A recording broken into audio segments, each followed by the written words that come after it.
players. This is video number 2.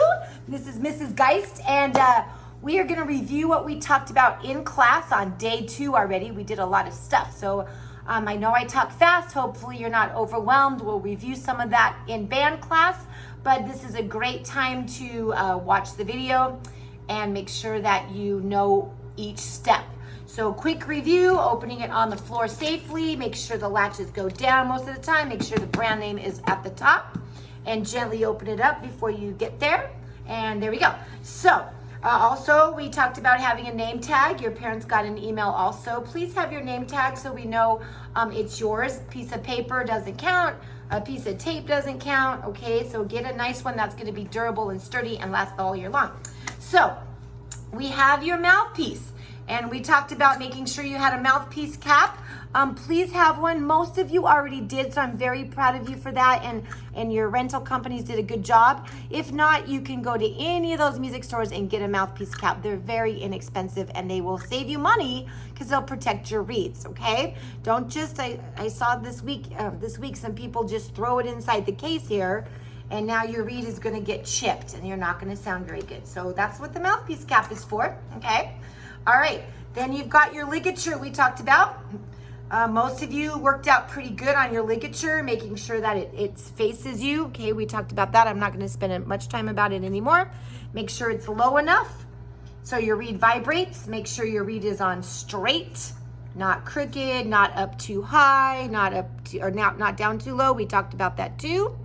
All right, then the next thing we talked about in class was your cork grease. Uh-oh, it's in here somewhere. There you go. Now, if your cork grease looks different than everyone else's, no big deal. Please don't use chapstick, even though it looks like it. And you're only gonna use cork grease on the corks. Now, the Clarinet has 4 different corks.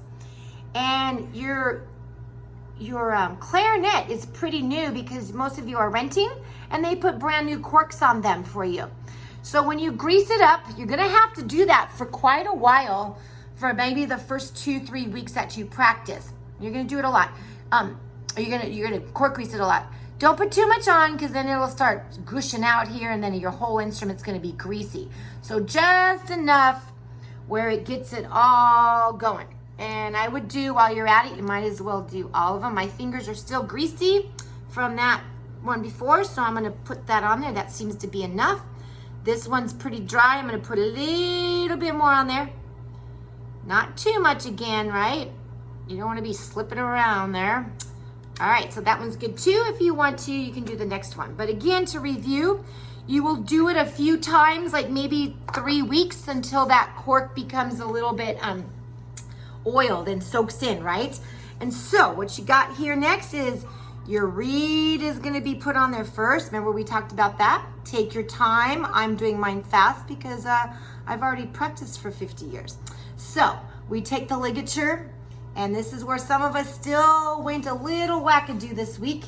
We make sure the screws face us and that they're on the right hand side. And you loosen it up a lot so it drops down far, and then you tighten it up. Now, a few of you did have the wrong size ligature, not your fault, but make sure you get the right ligature. You may have to go back to the store and say, hey, give me the right size, all right? A couple of you had the wrong reeds too. You had alto saxophone reeds. So make sure that they give you clarinet reeds, okay? Size 2. We talked about having at least 4 reeds inside your case. If you buy a whole box, it's a lot cheaper. Now, some of you are asking about how to clean the clarinet. We will do that in about 3 weeks, okay? You don't need to clean it right now. You're not practicing it 2 hours a day. Maybe you are. So we've got our ligature on, our mouthpiece is ready to go, and now you put on the barrel.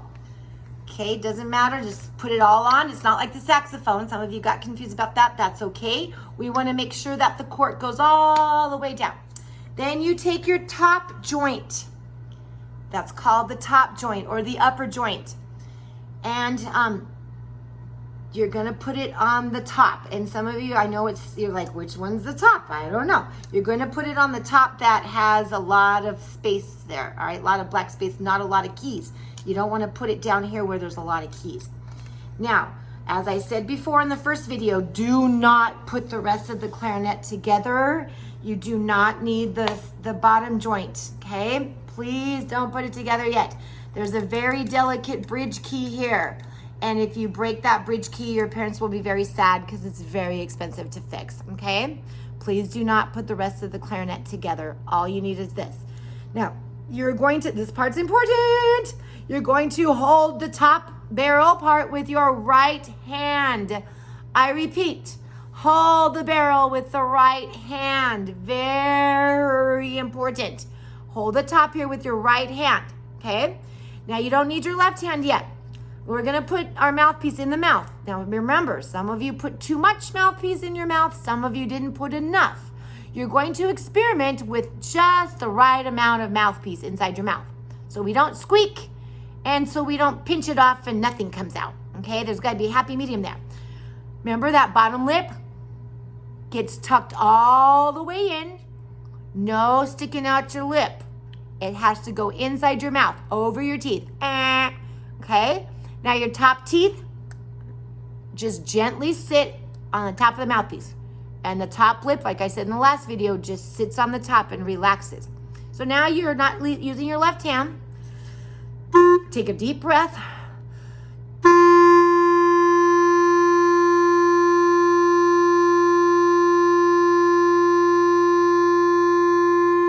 And you should hold it as long as you can, just like my last video, we talked about long tones.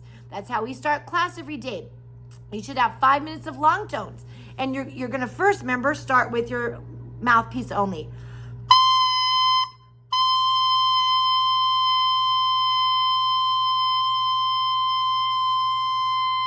That's a great exercise to start out with. You wanna make sure your bunny muscles are tight. We talked about that.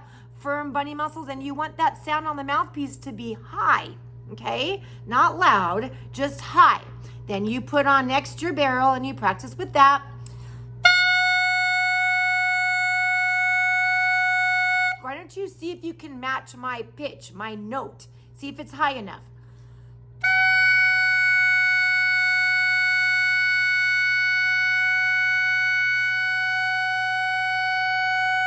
Okay, now you put your barrel on your top joint.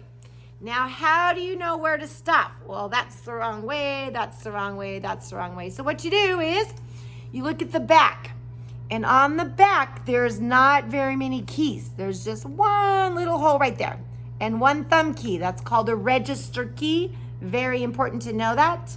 There may be a quiz on it later on. This is a register key, and this is your thumb key.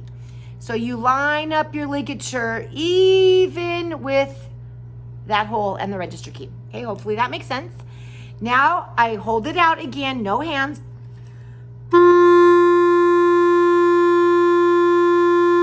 That's gonna be called note 5 for now, also known as a G, but it's gonna be called a 5.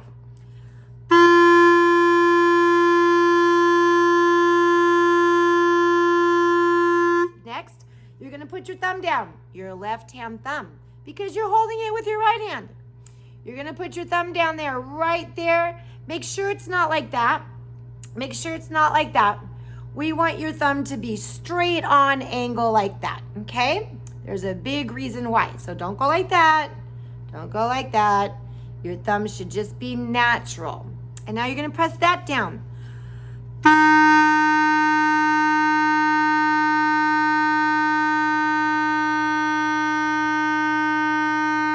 Hold it out as long as possible. That's note number 4 or an F. Note number 4 or an F.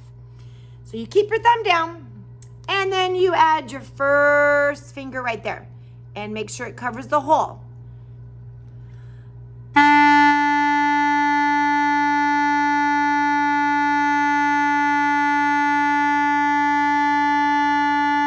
That's note 3, called an E. Sorry, E for note 3. E. All right, then you're gonna add, keep those down, thumb is down, remember, not like that, straighter out, E, and then we cover the next one. Take a deep breath.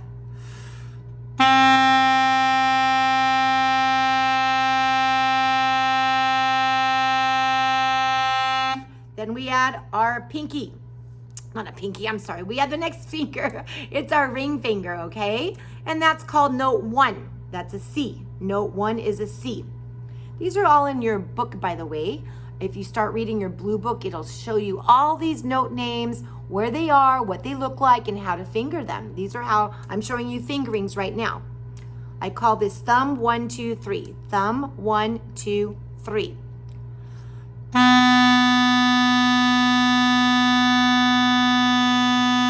That's note number 1. So I'm going to start with note number 5 again. Add my thumb, add my finger, add my finger, add my finger. Note 5, 4, 3, 2, 1.